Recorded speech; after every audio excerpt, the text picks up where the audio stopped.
Hey everyone, welcome to Story Room. If you're new, you're part of the family. We bring you stories of drama and mystery, with moments you won't see coming, so make sure you subscribe right now, because today's story starts now. Imagine waking up one morning and discovering that the richest man in your family is dead. Everyone is crying, everyone is wearing black, everyone is talking about how much they loved him.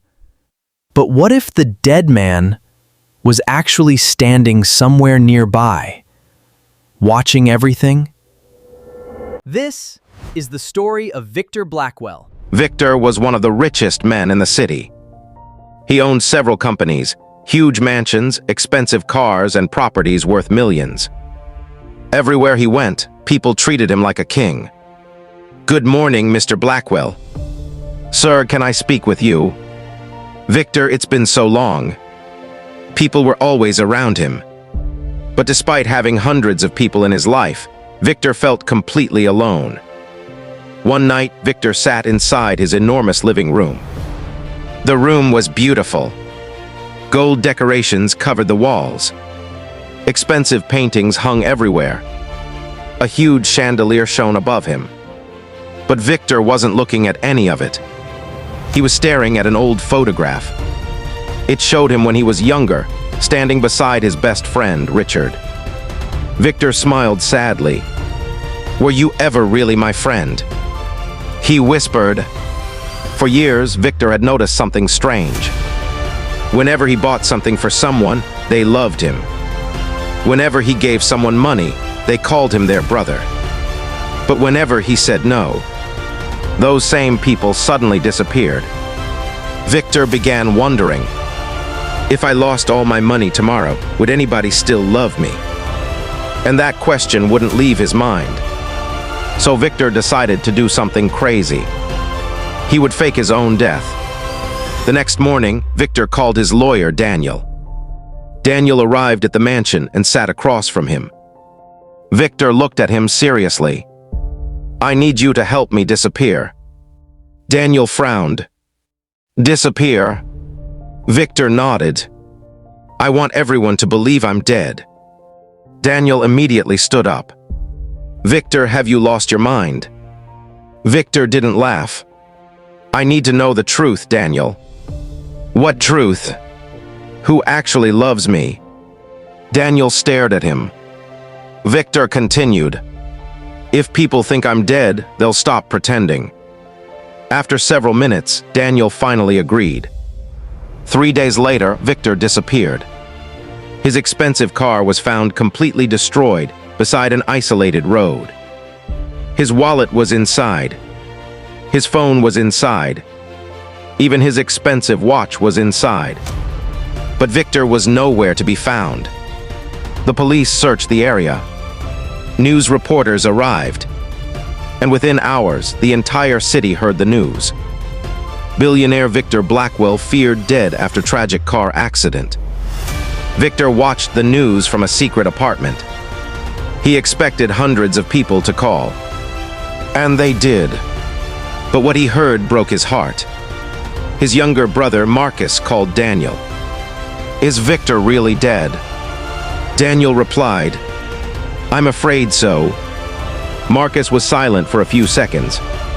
Then he asked, "So what happens to the company?" Victor's face changed. He couldn't believe it. His own brother hadn't asked how he died. He hadn't asked if Victor suffered. He didn't even say that he would miss him. His first question was about the company. Victor slowly lowered his head. "Maybe I was right." But things became even worse. Victor's oldest friend, Richard, came to the mansion. Victor watched him through the security cameras. Richard appeared heartbroken. He walked around the mansion slowly. He even wiped tears from his eyes. Victor smiled. For the first time since his fake death, he felt hopeful. Maybe Richard really loved me. But then Richard entered a private room with Victor's business partners. His tears disappeared. Richard looked around and said, "Victor is gone. We need to take control before someone else does." Victor froze. Richard continued, "His family doesn't know how the company works. If we move quickly, we can control everything." Victor stared at the screen in disbelief. His best friend wasn't mourning him. He was planning to steal everything Victor had built. And then came the funeral. It was enormous. Hundreds of people arrived. Politicians, businessmen, celebrities, family members. Everyone wore black. Everyone cried.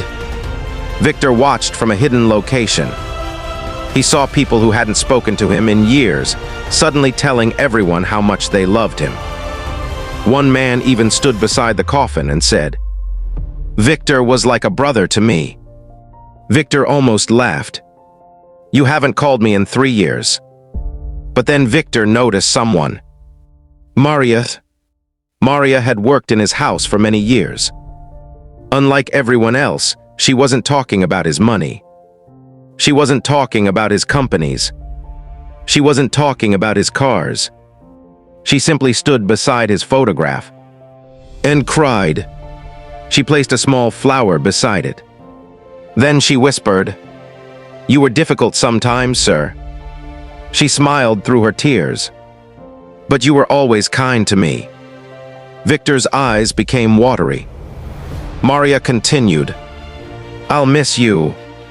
For the first time, Victor understood something. She wasn't mourning his money. She was mourning him. But Victor wasn't finished. That same night, he discovered something that changed everything. Richard had been secretly transferring millions from Victor's company into another account. Victor immediately called Daniel.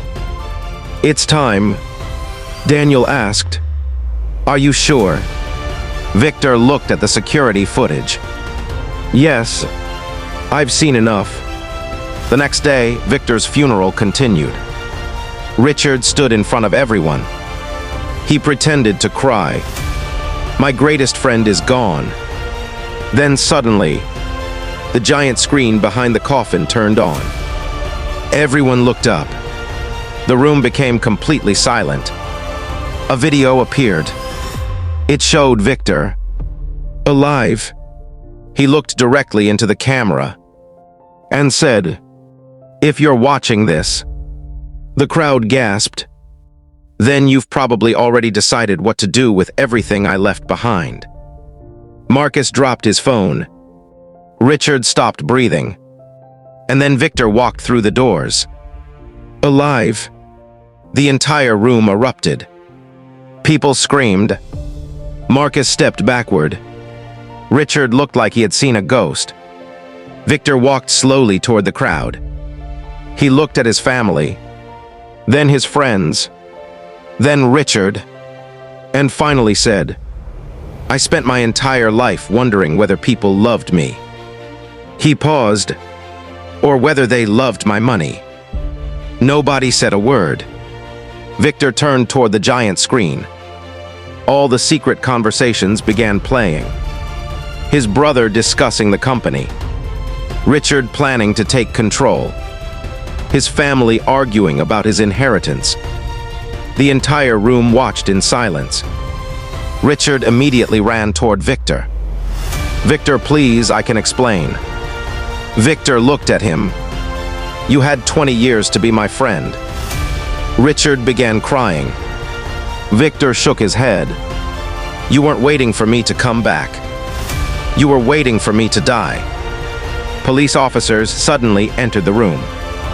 They arrested Richard for stealing from the company. Victor's brother lost his position, and everyone who had only wanted his money was removed from his life. Months passed. Victor changed completely.